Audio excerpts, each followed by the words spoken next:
हरे Krishna. Shrimad Bhagavatam first canto 15th chapter श्लोक number 27।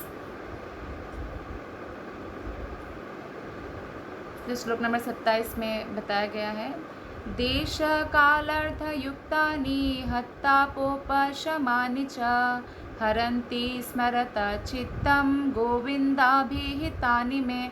तो अर्जुन कहते कि अब मैं भगवान गोविंद द्वारा मुझे जो उपदेश दिया गया, जो भगवान ने भागवत गीता का उपदेश दिया, उसके प्रति मैं आकृष्ट हो गया हूँ। क्योंकि अर्जुन बहुत दुख में चले गए कि कृष्ण ने छोड़ के चले गए इस धरातल में, अर्जुन को अकेला छोड़कर अपने धाम चले गए। से आपको पता है कि सीता मैया, जब सीता मैया को बिना बोले ही वन में छोड़ के आते हैं, तो उस समय सीता मैया प्रेग्नेंट थी, और उसके बाद जब सीता मैया वापस नहीं आती है तो वो माता यानी पृथ्वी माता के गोद में चली जाती है। तो उस समय राम जो है बहुत बहुत प्रेम करते हैं ना सीता मैया से, क्योंकि वो मर्यादा की रक्षा के लिए, मर्यादा पुरुषोत्तम रामचंद्र का उनका लीला था, इसलिए। नहीं तो फिर क्या हुआ, वो बिल्कुल वो हो गए, बहुत अब उनका जो है क्रोध निकल आया, और वो पृथ्वी से भी जैसे ही लड़ने ही जा रहे थे, कैसे आपको सीता को वापस करना ही पड़ेगा मुझे, ऐसा।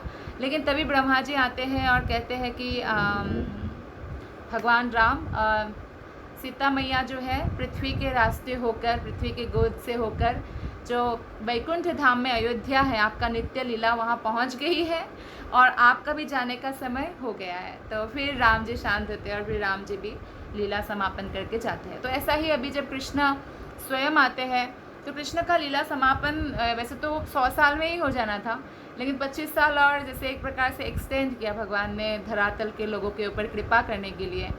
और फिर जो है भगवान चले गए 125 साल रहने के बाद। फिर अर्जुन इससे बहुत दुखी है, पांडवगण बहुत दुखी है।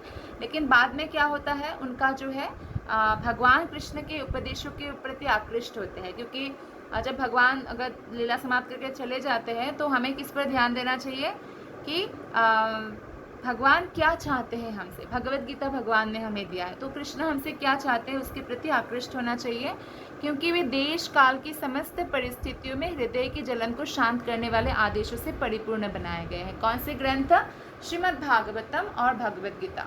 तो श्रीमद् भागवतम और भगवत गीता हमारे जो कोई भी परिस्थिति हो भौतिक जगत में, हमारे हृदय की जो जलन है उसको शांत करने की क्षमता रखते हैं। तो इसलिए श्रील प्रभुपाद कहते हैं कि हमें रेगुलर श्रीमद् भागवतम और श्रीमद् भागवत गीता पढ़ना चाहिए। इसलिए इस्कॉन में, हर इस्कॉन में सुबह रेगुलरली श्रीमद् भागवतम का क्लास होता है और शाम को श्रीमद् भागवत गीता का क्लास होता है। तो यहाँ पे अर्जुन को तो उपदेश दिया भगवत गीता का कुरुक्षेत्र में, तो उस भगवत गीता का जो उपदेश है, अर्जुन अब उसे इम्प्लीमेंट करना चाहते हैं, उनके उपदेशों के प्रति आकृष्ट है। तो भगवान के द्वारा दिए गए भगवत गीता के उपदेश न केवल अर्जुन के लिए है या अर्जुन के लाभ के लिए है, बल्कि समस्त मनुष्य मात्र में, भले ही वो अमेरिका में रहे, ऑस्ट्रेलिया में रहे या भारतवर्ष में रहे, सबके लिए ये लाभदायक है। तो पूर्ण पुरुषोत्तम भगवान द्वारा कही गई भगवत गीता समस्त वैदिक वाङ्मय का सार है। वेद, अलग अलग वेद, उपनिषद, पुराण हम पढ़ने जाए भी तो हमारे पास कितना जीवन है, बहुत छोटा सा समय है मनुष्य शरीर। तो इसलिए भगवत गीता को या श्रीमद् भागवतम को भी, अगर हम ये 2 ग्रंथ को ही अच्छे से समझ जाए, पढ़ लें और बारंबार उसको रिपीट करें, ये नहीं कि हमने तो पढ़ लिया भगवत गीता, लेकिन हमें कम से कम 25 बार भगवत गीता पढ़ने के बाद कुछ अच्छा समझ में आएगा। तो या भागवतम भी ऐसे बारंबार हमें पढ़ते रहना चाहिए और नित्य नवीन अनुभव हमें होता रहेगा। जिन लोगों के पास उपनिषद, पुराण तथा वेदांत सूत्र सरीखे विशाल वैदिक ग्रंथों को पढ़ने के लिए समय नहीं है, उनके लिए स्वयं भगवान ने यह ग्रंथ सुंदर ढंग से प्रस्तुत किया है। तो भगवान कृष्ण भी जानते हैं कि कलयुग में जो उम्र है वो छोटा है, लोग भाग्यहीन हैं और मशीन युग हो जाएगा, लोग मशीन पर डिपेंड रहेंगे, शास्त्रों का अध्ययन करने का समय नहीं होगा। इसीलिए भगवत गीता सुंदर ढंग से हमारे सामने प्रस्तुत करते हैं। इस महान पौराणिक महाकाव्य, ये जो ग्रंथ है भगवत गीता, ये महाकाव्य महाभारत के अंतर्गत आता है। महाभारत विशेष रूप से समस्त वेद उपनिषद पुराण बनाने के बाद कम बुद्धिमान श्रेणी के लिए बनाया गया था, जैसे स्त्रियां, श्रमिक तथा ब्राह्मण, क्षत्रिय इत्यादि। तो जो कम बुद्धिमान लोगों के लिए बनाया गया था महाभारत में, क्योंकि स्टोरीज है, पॉलिटिक्स है, सब कुछ है। भक्ति के लिए कौन सा है इसका जो प्रिंसिपल टॉपिक है? श्रीमद् भागवत गीता। तो महाभारत पढ़ते पढ़ते भी कलयुग के लोग जब भागवत गीता के प्रति आकर्षित हो जाते हैं, शुद्ध भक्ति मिल जाती है। अर्जुन के मन में कुरुक्षेत्र के युद्ध स्थल में जो समस्या उठी थी वो भगवत गीता के शिक्षाओं से हल हो गई थी। तो अब जबकि भगवान दृष्टि से ओझल हो चुके हैं और अर्जुन अपना पराक्रम भी खो चुके हैं कृष्ण के जाने से, जैसे साधारण गोपालक ने ही उनका जो है एक प्रकार से उनको हरा दिया था। कृष्ण के जाने से एक्चुअली अब जो धर्म की स्थापना हो चुकी थी तो अर्जुन को अब वो शक्तियों की ज़रूरत भी नहीं थी। तो भगवान हमसे कभी भी शक्तिमान भी बना सकते हैं और कभी भी शक्तियों को वापस भी ले सकते हैं। तो समस्त समस्याओं का जो हल है वो भगवत भक्ति है। तो भगवान अब पृथ्वी के लोगों के सामने से ओझल हो चुके थे और इसीलिए अर्जुन जो है पुनः भगवत गीता के महान शिक्षाओं को स्मरण करना चाहा, क्योंकि उनका वही स्थिति हुई है। खैर इसमें डिफरेंस है, इसमें कृष्ण का विरह अनुभव कर रहे हैं, उसमें वो रिलेटिव्स के बारे में सोच रहे थे कि ये लोग मारे जाएंगे। अर्जुन को पता था ये लोग मारे जाएंगे मेरे सामने जो भी है, क्योंकि कृष्ण मेरे साथ है, तो इसलिए उनको इतना दुख हो रहा था। लेकिन आज का दुख भगवान के लिए है, उनके विरह के लिए। तो इसमें भी किसी भी परिस्थिति में भगवत गीता का शरण लेने से जो है मानसिक क्लेशों से सांत्वना मिलती है। तो इसमें अर्जुन हमें शिक्षा प्रदान भी कर रहे, एक प्रकार से कृष्ण ने अर्जुन को क्या अर्जुन हमें कर रहे हैं कि ना केवल समस्त प्रकार के मानसिक क्लेशों में सांत्वना दिलाने के लिए, अपितु संकट उपस्थित होने पर बड़ी बड़ी कठिनाइयों से निकलने के लिए भगवत गीता से निराकरण किया जा सकता है। इतना पावरफुल है कृष्ण के हर एक शब्द। तो हमें बस भरोसा रखना होगा, धैर्य रखना होगा, भगवत गीता पढ़ना होगा, भागवतम का श्रवण करना होगा। तो भगवान जो एक कृपा सिंधु है, कृपा का समुद्र है, कृपा का सागर है, उनका वो नेचर है। भगवान का जो चरित्र है वो कृपा सिंधु है। भगवान स्वतंत्र है लेकिन वो अपना जो चरित्र है उसमें बंधे हुए हैं। उनका ही नेचर है कि वो शरणागत वत्सल है, भक्त वत्सल है, भक्त के लिए वो कुछ भी करते हैं। अपने प्रतिज्ञा तक तोड़ दिया उन्होंने भीष्म की प्रतिज्ञा रखने के लिए कि अर्जुन को मार दूंगा, नहीं तो कृष्ण से अस्त्र उठवाऊंगा। तो कृष्ण ने अस्त्र उठवा लिया, मतलब रथ का पहिया उठा लिया। तो भगवान कृपा सिंधु कृष्ण ने अपने पीछे भगवत गीता की महान शिक्षा इसलिए छोड़ते गए जिससे मनुष्य भगवान के भौतिक दृष्टि से अदृश्य होने पर भी उनकी शिक्षाओं को ग्रहण कर सके। तो हमारे जितने भी वैष्णव आचार्य गण धरातल से अदृश्य हो गए, तो उनके समस्त शिक्षाओं को अगर हम अनुसरण करते हैं तो हमें उतना ही लाभ होगा जितना उनकी प्रेजेंस का या संग का लाभ होता है। भौतिक इंद्रियों से हम परमेश्वर का कोई अनुमान नहीं लगा सकते हैं कि कैसे होंगे, कितना सुंदर होंगे, कितना शक्तिशाली होंगे, क्योंकि ये अचिंत भेदाभेद तत्व है। चिंतन से हम पार नहीं पा सकते हैं। तो इसीलिए भगवान अवतरित होते हैं, लीलाओं का प्रकट्य करते हैं इस धरातल पर, या अर्चा अवतार यानी मूर्ति के रूप में भगवान मंदिर में निवास करते हैं और भक्तों के साथ प्रेम का आदान प्रदान करते हैं। तो इस तरह भगवत गीता या भगवान की कोई भी प्रामाणिक शास्त्रीय शब्द अभिव्यक्ति भी भगवान का अवतार है। अर्थात जो भगवत गीता में एक एक शब्द है ये कृष्ण ने कहा है, तो ये भगवान कृष्ण का शब्द अवतार है। या जो कलयुग में जो विशिष्ट या मंत्र कलिसंतरण उपनिषद में और अन्य उपनिषदों में ये वर्णन है, हरे कृष्ण कृष्ण कृष्ण हरे हरे, हरे राम राम राम हरे हरे, ये भी जो है कृष्ण का शब्द अवतार है। इसलिए नाम में और कृष्ण में कोई अंतर नहीं है। भगवान की ध्वनि अभिव्यक्ति में और स्वयं भगवान में कोई अंतर नहीं है। अगर आपको प्यास लगेगा तो आप पानी पानी पानी पानी बोलेंगे तो प्यास नहीं बुझेगा बल्कि बढ़ सकता है। लेकिन अगर कृष्ण का विरह हो, कृष्ण कृष्ण कृष्ण कृष्ण करेंगे तो इसमें आनंद आएगा। तो कोई भी मनुष्य भगवत गीता से लाभ उठा सकते हैं, और जैसे अर्जुन ने व्यक्तिगत रूप से उठाया था, हम आदेशों को पालन करके उठा सकते हैं। कोई भी श्रद्धालु मनुष्य जो भवबंधन से मुक्त होने का इच्छुक रहता है, वो भगवत गीता से बहुत आसानी से लाभ उठा सकता है। इसी दृष्टि से भगवान ने अर्जुन को उपदेश दिया, मानो उसे उसकी आवश्यकता थी। तो ये परंपरा शुरू करने के लिए भगवान ने अर्जुन को उपदेश दिया, ताकि हम तक ये संदेश पहुंचे। अब ये प्रश्न उठ सकता है कि भगवान हम तक क्यों पहुंचाना चाहते हैं? क्योंकि हम भगवान के बहुत प्रिय हैं। जीवात्मा चाहे मुक्त हो या बद्ध, कृष्ण के बहुत प्रिय होते हैं। इसलिए तो भगवत गीता में 5 महत्वपूर्ण ज्ञान की बातें खोज निकाली गई है, और वो 5 क्या है? परमेश्वर स्वयं कृष्ण के बारे में कृष्ण स्वयं बता रहे हैं, जीव, प्रकृति, देश और काल तथा कर्म विधान। इनमें से परमेश्वर और जो जीवात्मा है वो गुणात्मक रूप से एक है, क्योंकि जीवात्मा परमेश्वर के अंश है। इसलिए तो प्रकृति जो है जड़ है, और ये भगवान की इच्छा से प्रलय होता है, कभी सृष्टि होता है, ये होता रहता है। और प्रकृति में 3 विभिन्न गुण होता है, सत्वगुण, रजोगुण, तमोगुण। और शाश्वत समय तथा असीम अवकाश भौतिक प्रकृति के जगत के परे माने जाते हैं। समय, काल, काल भी एक प्रकार से कृष्ण के ही अवतार है। समय, तो जीव की कार्यकलाप विभिन्न प्रकार की मनोवृत्तियां हैं। हम जैसा मन में कुछ भी ठान लेते हैं वो कार्य करते हैं। तो हमारे जो मनोवृत्तियां हैं उसको अगर हम पूरी तरह से भगवान श्री कृष्ण मय कर देंगे तो वो कृष्णमय कार्य हो जाएगा या अकर्म हो जाएगा, जिससे हमें पाप पुण्य का बंधन नहीं लगेगा। जो जीव को प्रकृति के भीतर या बाहर जकड़ सकती है या मुक्त कर सकती है, कौन सा चीज?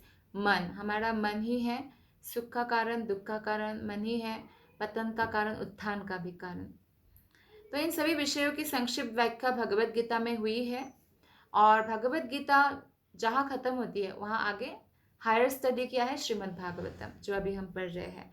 तो भागवतम में और भी मेच्योर्ड नॉलेज प्रस्तुत किया गया है, यानी भगवत गीता के ज्ञान को ही और अधिक अच्छे से समझने के लिए।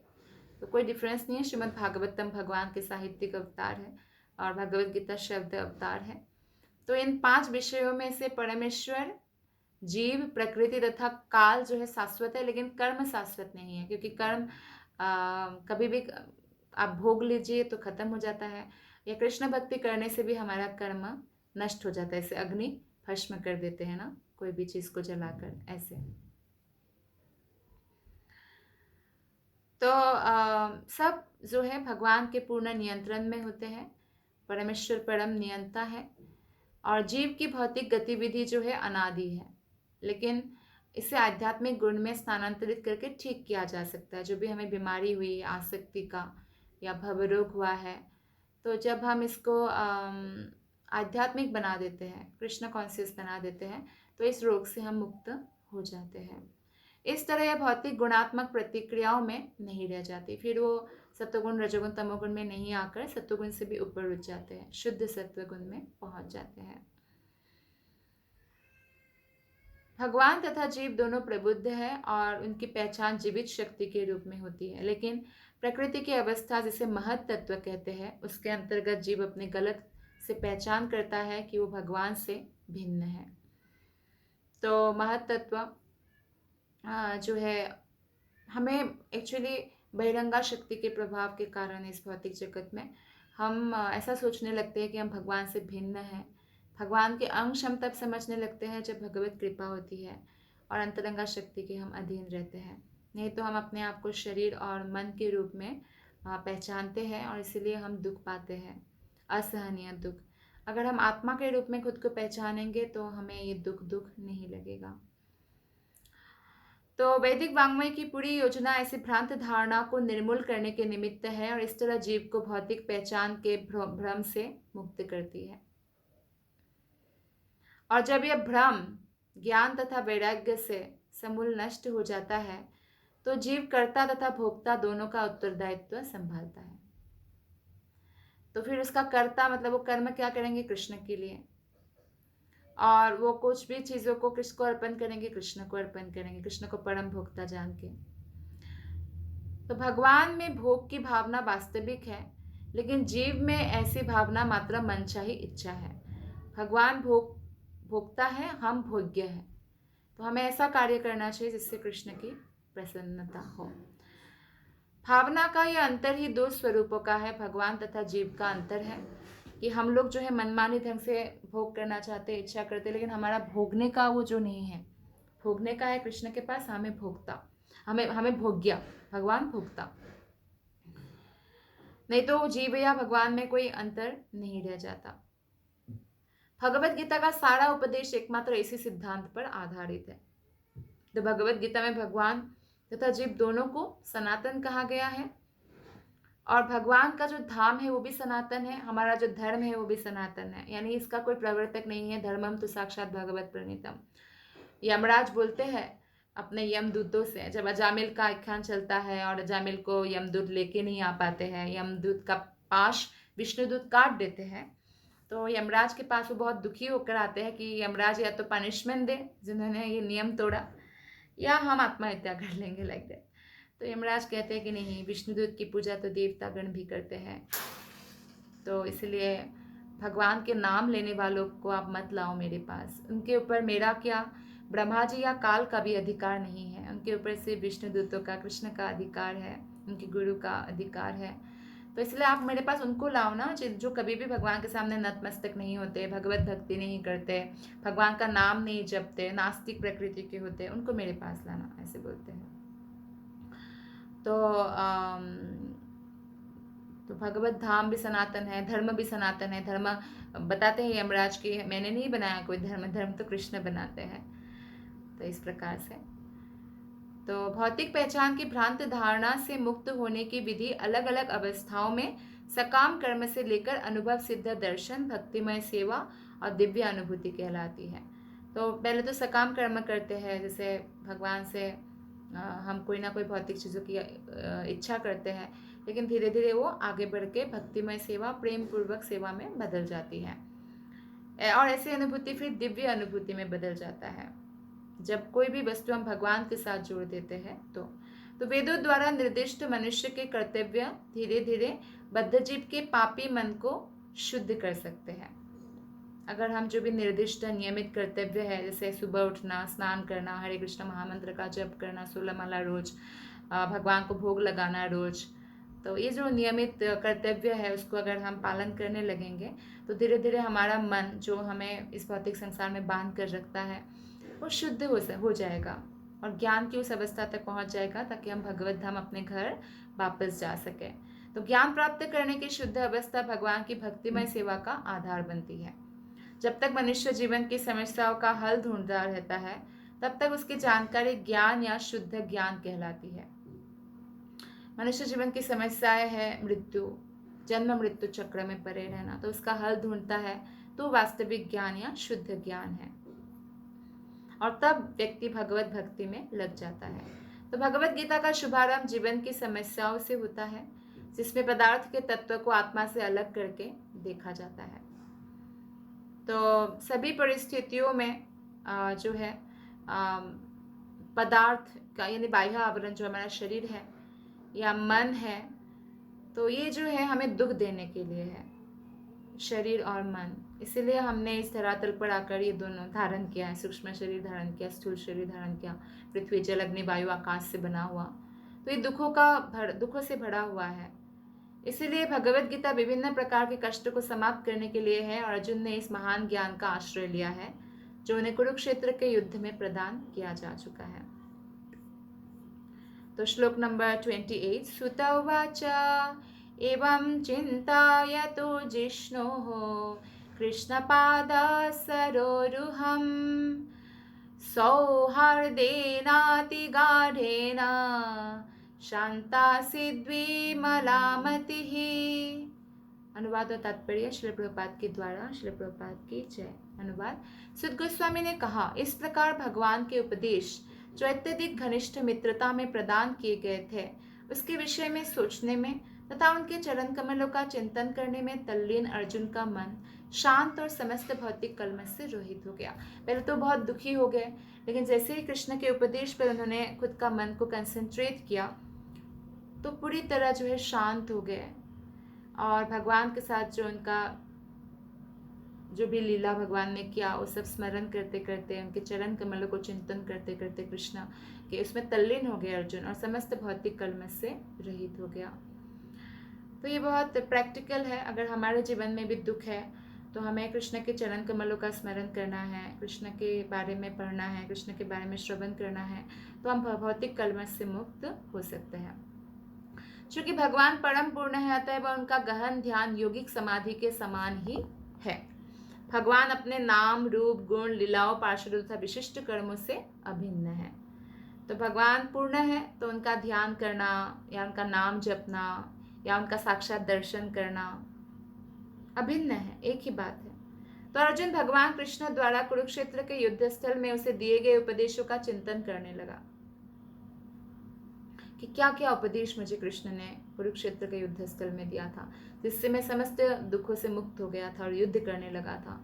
तो आज फिर से स्मरण करने लगा, और इससे उनका मन का समस्त दुख, समस्त भौतिक कलमश नष्ट हो गया। भगवान सूर्य के समान है, और सूर्योदय का अर्थ है अंधकार या अज्ञान को तत्काल दूर करना। तो भगवान का हम स्मरण करते ही, भगवान का शरण लेते ही, भगवान के बारे में पढ़ते सुनते, तो हमारा जो भौतिक कलमश वो नष्ट हो जाता है। ये भौतिक जगत है, किसी का भी मन भौतिक कलमश से ग्रस्त हो सकता है, लेकिन भगवान सूर्य के समान है। सूर्य जैसे ही रोशनी से अंधकार को तुरंत दूर कर देते हैं, भगवान तुरंत भौतिक कष्ट का जो प्रभाव है उसको दूर कर सकते हैं। अतः संसार के समस्त कलमश से सुरक्षा के लिए भगवान चैतन्य ने भगवान के नाम का निरंतर कीर्तन करने के लिए संस्तुति की। मतलब निरंतर करना होगा, क्योंकि कभी भी ये जो इतना कलमश है ना, प्रदूषण है जैसे, तो हमेशा हमारे मन को वो करता रहता है, वो नेगेटिव कुछ देता रहता है। तो निरंतर हरे कृष्ण महामंत्र का जप करेंगे तो बल बना रहेगा मन में, तो प्रभावित नहीं होगा मन।